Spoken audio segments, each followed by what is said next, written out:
रुद्र ठाकुर और गौरांश वालिया ने कुछ इजी शिकार करने का प्लान किया था, लेकिन अपनी आंखों के सामने के नज़ारे को देखकर उन लोगों की एक भी मूवमेंट करने की हिम्मत नहीं हुई थी।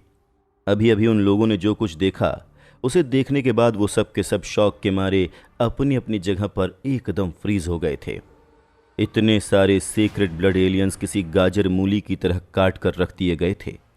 पूरी की पूरी आर्मी एक सेकंड के लिए भी धीमी नहीं पड़ी थी और तुरंत ही रॉयल शेल्टर के अंदर की तरफ पहुंच गई थी। ये लड़का आखिर है कौन? रुद्र ठाकुर और गौरांश वालिया के मन में इस समय लाखों सवाल थे। वहीं दूसरी तरफ ब्रदर फिस्ट और ऋषभ बजाज बहुत ही ज्यादा सरप्राइज थे। वो जानते थे कि वीर बहुत ज्यादा स्ट्रांग था, लेकिन इतना ज्यादा स्ट्रांग, इस बात का उन्हें हल्का सा भी अंदाजा नहीं था। उसके खतरनाक फ्लेमिंग हथियार के अंडर ऐसा एक भी एलियन नहीं था जिसे पलट कर वार करने का मौका मिला था। एक के बाद एक स्विंग से वीर का अप्रोच बिना किसी इंटरप्शन के बढ़ता ही जा रहा था और बिना किसी मुश्किल के वीर बहुत ही आसानी से सबको जल्दी से स्पिरिट हॉल तक ले आया था। यहाँ पर उन्हें एक फिगर नजर आता है जिसने स्टील आर्मर पहना हुआ था। वो इंसान 4 मीटर लंबा था और उसने अपने हाथ में एक ग्रेट एक्स पकड़ी हुई थी जो कि दरवाजे से भी ज्यादा बड़ी थी। किसी मेटल रोबोट की तरह वो स्पिरिट हॉल की प्रोटेक्शन में उसके एंट्रेंस पर पूरी सतर्कता के साथ खड़ा हुआ था। किसी को भी इस बात को समझने में देर नहीं लगी थी कि वो इंसान कोई और नहीं बल्कि इस शेल्टर की स्पिरिट है। वीर अपने जूनियर गोल्डन शेर से उतरता है और उसके हाथ में मौजूद फ्लेमिंग रेक्स स्पाइक घूमना शुरू हो जाती है और स्पिरिट के करीब पहुंचते हुए वीर के हाथ में मौजूद फ्लेमिंग रेक्स स्पाइक और भी ज्यादा से ज्यादा तेज घूमने लगती है, जब तक कि फ्लेमिंग रेक्स स्पाइक की फ्लेम्स एक कंट्रोल्ड टोर्नेडो बनकर उसके हथियार से जुड़ नहीं जाती। वीर को अपनी तरफ आता हुआ देखकर वो स्पिरिट रोर करती है और अपने दोनों हाथों से अपने ग्रेट एक्स को वीर की तरफ ले आती है और फिर डॉन्ग, वीर की फ्लेमिंग रेक्स स्पाइक उस स्पिरिट के ग्रेट एक्स से टकराता है और उस ग्रेट एक्स के ब्लेड के टुकड़े टुकड़े हो जाते हैं। लेकिन वीर का फ्लेमिंग रेक्स स्पाइक वहीं पर ही नहीं रुकता, बल्कि वो उस स्पिरिट के आर्मर के थ्रू पियर्स करता हुआ डायरेक्टली उसके चेस्ट पर ड्रिल करता जाता है। वीर आगे बढ़ता रहता है और उस स्पिरिट को स्पिरिट हॉल में पुश करता हुआ चला जाता है और फिर बूम, वो स्पिरिट स्टैचू में नेल हो जाता है और उसका काम तमाम हो जाता है। वीर उस स्पिरिट की तरफ देखता भी नहीं और बस कैजुअली उस स्पिरिट की डिसइंटीग्रेटेड बॉडी, जो कि इस समय स्टैचू से पिंड थी, उस पर चढ़ जाता है बेटर ग्रिप के लिए और उसका इस्तेमाल करने के लिए। उस स्पिरिट की बॉडी वीर को एलिवेशन देती है, जो वीर के लिए उस स्पिरिट स्टोन को बिना किसी एफर्ट के हासिल करने के लिए ज़रूरी था, जो इस समय स्टैचू के माथे पर लगा हुआ था। और फिर मैं, स्टील प्रिंस, अपनी मर्जी से खुद को सबमिट करता हूं और अपनी एब्सोल्यूट लॉयल्टी ऑफर करता हूं। अब से लेकर सारी जिंदगी तक मैं अपने मास्टर का फेथफुल सर्वेंट बनकर रहूंगा। स्पिरिट स्टोन के थ्रू वो स्टील जायंट वापस से जिंदा होता है और अपनी लॉयल्टी वीर के सामने प्लेज करता है। उसके बाद वो अपना स्टील हेलमेट निकालता है और फिर सबके सामने एक ऊबड़ खाबड़ चेहरे वाला एक आदमी नजर आता है जिसके लंबे काले बाल थे। वीर स्पिरिट स्टोन को उस स्टील प्रिंस के माथे के अगेंस्ट रखता है और ब्राइट लाइट के साथ वो स्पिरिट स्टोन स्टील प्रिंस के अस्तित्व के साथ कंबाइन हो जाता है। उसके बाद वो स्टील प्रिंस वीर के सी ऑफ सोल में चला जाता है। वीर को देख रही ऑडियंस के मुंह अपनी आंखों के सामने का ये नज़ारा देखकर खुले के खुले रह गए थे। शुरुआत से लेकर जब तक सबने उस स्पिरिट शेल्टर के गेट को असॉल्ट किया था, तब से लेकर अब तक उन सभी का एफर्टलेसली स्पिरिट हॉल में पहुंचकर वीर का इस मिशन को उसकी फाइनल स्टेज पर कंप्लीट करना, ये सब का सब 1 घंटे से भी कम में हुआ था। तेज स्पीड के साथ ये सारा का सारा मिशन इस तरह से बिना किसी रुकावट के हुआ था कि देखने वालों को ऐसा लग रहा था जैसे कि वो कोई सपना देख रहे हों। वरना इतनी तेज स्पीड से किसी स्पिरिट शेल्टर को हासिल करना, और वो भी रॉयल शेल्टर को हासिल करना, न तो आज तक किसी ने सुना था और न ही किसी ने कभी देखा था। जो लोग ब्रदर फिस्ट और ऋषभ बजाज को फॉलो कर रहे थे, वो सब इस समय शौक के साथ वीर को देख रहे थे और वीर के बार बार लगातार दे रहे सरप्राइजेस की वजह से वो सब के सब ऑलमोस्ट ट्रॉमेटाइज्ड हो गए थे। और अगर सबसे ज्यादा शॉक में इस समय कोई था तो वो था रुद्र ठाकुर और उसके लोग। जल्दी से आग जलाओ, ये हमारी पार्टी करने का समय है, रॉयल शेल्टर अब हमारा है। अपनी सवारी में ब्रदर फिस्ट ने जो वाइन लोड की थी उसे बाहर निकालकर वो उसे ऊपर उठाकर चीयर्स करता है और उसमें से एक बड़ा सा घूंट लेता है। अपनी सरप्राइज की कंडीशन से बाहर निकलकर जैसे ही लोगों को इस बात का एहसास हुआ कि उस जगह पर अभी अभी क्या हुआ है, सब के सब खुशी और एक्साइटमेंट में चीयर करना शुरू कर देते हैं। बहुत से लोगों ने तो खुद को इस बात के लिए भी तैयार कर लिया था कि वो सब के सब न सिर्फ अपने अपने दोस्तों की जान खो देंगे बल्कि वो अपनी खुद की जान भी खो देंगे। पर किसी ने भी ये एक्सपेक्ट नहीं किया था कि किसी की जान जाना तो दूर, बिना किसी को हल्की सी भी खरोच लगे ही वो लोग इस रॉयल शेल्टर को इतनी आसानी से हासिल कर लेंगे। और रही बात रुद्र ठाकुर और गौरांश वालिया की, तो दोनों के दोनों अपने अपने लिए गए डिसीजन पर बहुत ज़्यादा पछताते हुए बाकी के एलियंस को शेल्टर में से भागता हुआ देखते रहते हैं। उन्होंने सपने में भी ये एक्सपेक्ट नहीं किया था कि ब्रदर फिस्ट किसी ऐसे इंसान को ढूंढ लाएंगे जो इतना ज़्यादा स्ट्रांग होगा कि वो प्रैक्टिकली अकेले ही रॉयल शेल्टर को पूरी तरह से हासिल कर लेगा। पर खैर, अब जो हो गया सो हो गया। वैसे भी बड़े बुजुर्ग कह गए कि अब पछताए होत क्या जब चिड़िया चुग गई खेत, तो इसीलिए अपने मन में इसी रिग्रेट के साथ वो दोनों के दोनों मन ही मन यही विश कर रहे थे कि काश उन्होंने ब्रदर फिस्ट और ऋषभ बजाज की नई टर्म्स को एक्सेप्ट कर लिया होता। अगर उन्होंने ऐसा किया होता तो इस समय वो लोग भी रॉयल शेल्टर के अंदर ब्रदर फिस्ट, ऋषभ बजाज और बाकी सब के साथ जीत का जश्न मना रहे होते। पर जैसा कि पहले भी कहा है, उनके लिए अब कुछ भी कहने या करने के लिए बहुत ज़्यादा देर हो चुकी थी और वो लोग जानते थे कि अब ब्रदर फिस्ट उन लोगों के साथ रॉयल शेल्टर को शेयर नहीं करेगा। रॉयल शेल्टर पर कब्जा जमाने के बाद वीर के मना करने के बावजूद ब्रदर फिस्ट और ऋषभ बजाज वीर को शेल्टर की फ्यूचर इनकम में शेयर प्रोवाइड करने के लिए जोर देने लगते हैं। उन लोगों को इतना ज़्यादा जोर देता हुआ देखकर वीर के पास कोई चॉइस नहीं बची थी और वो उन लोगों की बात मान जाता है। जल्द ही एक कॉन्ट्रैक्ट साइन हो जाता है जिसकी टर्म्स के अकॉर्डिंग उन लोगों को हर साल के अंत में एक लमसम अमाउंट पे करना होगा। वीर एक रात के लिए उसी शेल्टर में ही रहता है, लेकिन ब्रदर फिस्ट और ऋषभ बजाज की उस शेल्टर में लंबे समय तक रहने की रिक्वेस्ट को रिजेक्ट कर देता है और फिर वहां से निकलने के बाद वीर गॉडेस शेल्टर वापस आने लगता है। प्रिंस स्टील के अलावा वीर को जायंट स्नेक की डेविल सोल भी हासिल हुई थी। वो एक सीक्रेट ब्लड क्लास की metal bone snake devil soul थी जो कि भाले का शेप लेती थी। कुल मिलाकर वो एक डिसेंट हथियार था।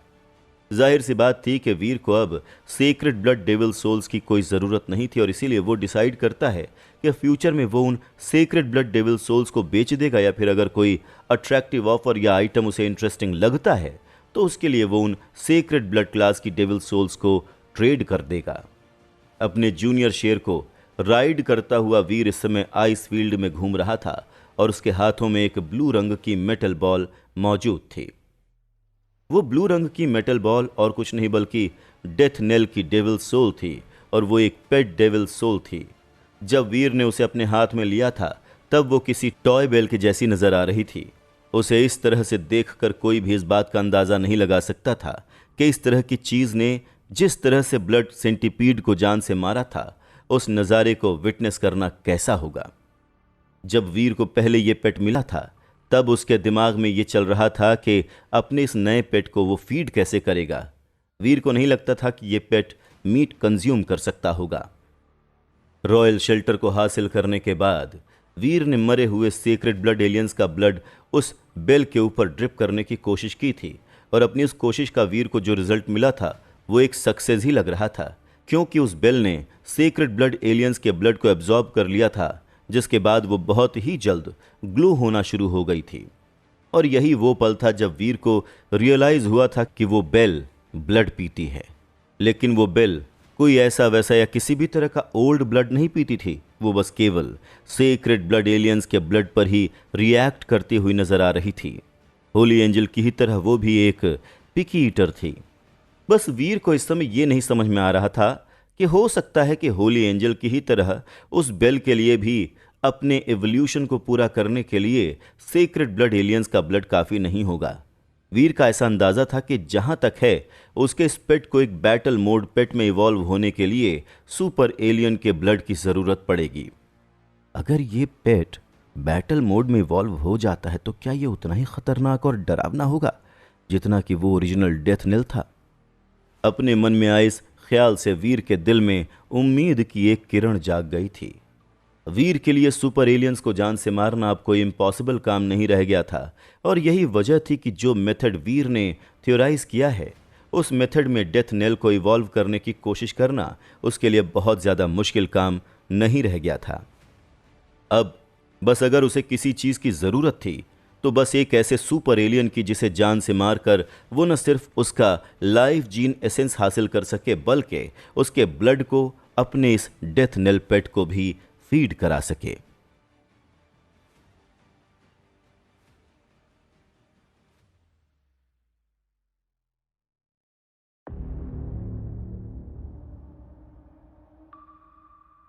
आइस फील्ड पर वापस लौटने के बाद वीर की मुलाकात जितेश खन्ना से हो जाती है, या यूं कहें कि जितेश खन्ना वीर को आते हुए देख लेते हैं और तेजी से भागते हुए उससे मिलने के लिए चले आते हैं।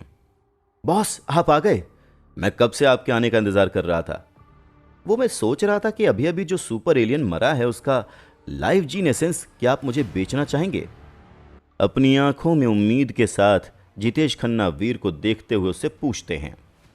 दरअसल जो मॉन्स्टर उस ब्लड स्प्रिंग को गार्ड कर रहा था, जितेश खन्ना के उस मॉन्स्टर को अपनी तरफ अट्रैक्ट करने के बाद प्रिंसेस यिन और प्रिंसेस यांग ने उसे जान से मार डाला था।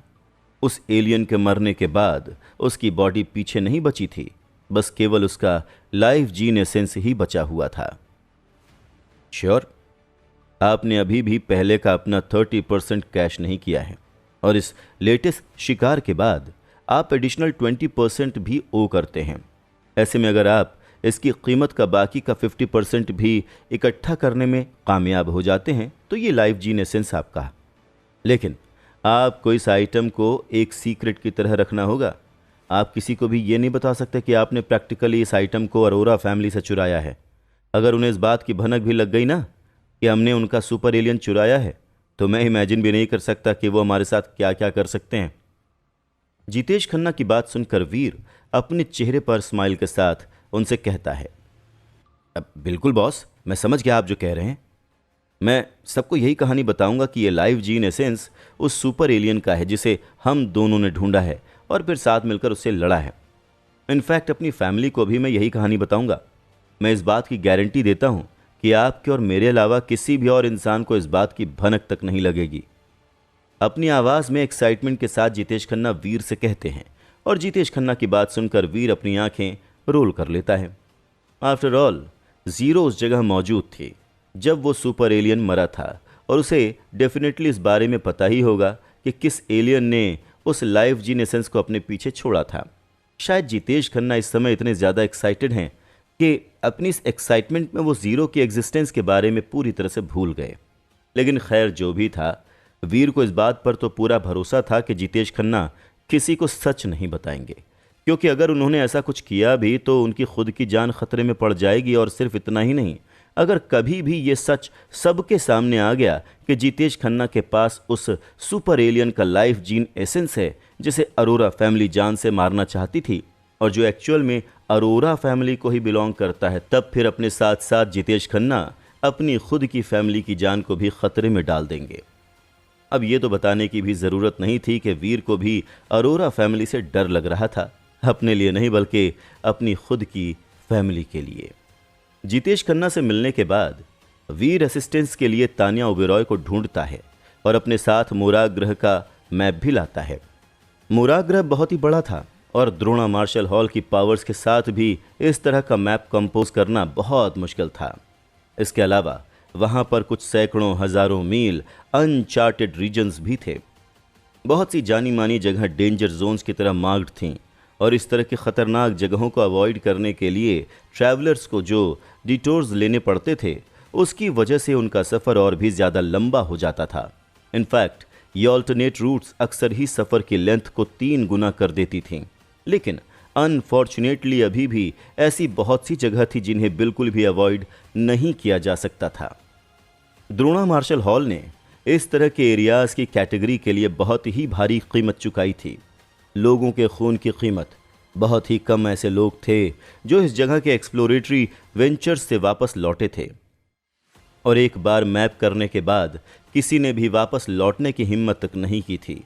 जब भी कार्टोग्राफर्स को एक सुपर स्पिरिट शेल्टर की मौजूदगी नजर आती थी तो वो जितना बेस्ट हो सके उतना बेस्ट कोशिश करते हुए उसके पास से निकल जाते थे। वो जगह एलीट्स के घूमने के लिए बहुत ही ज़्यादा खतरनाक जगह थी, तो ऐसे में ऑर्डिनरी ट्रैवलर्स और इवॉल्वर्स तो उस खतरनाक जगह से गुजरने की उम्मीद भी नहीं कर सकते थे जहां पर सुपर स्पिरिट शेल्टर्स की मौजूदगी थी।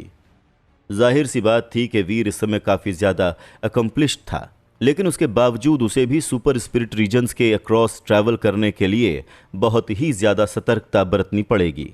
कम से कम सुपर एलियंस के साथ उसके पास हर एक मौका तो था कि वो या तो उन्हें जान से मार सकता है या उन्हें डॉज करता हुआ निकल सकता है, लेकिन सुपर स्पिरिट के साथ ऐसा कुछ भी होना पॉसिबल ही नहीं है, कम से कम इस समय तो बिल्कुल भी नहीं।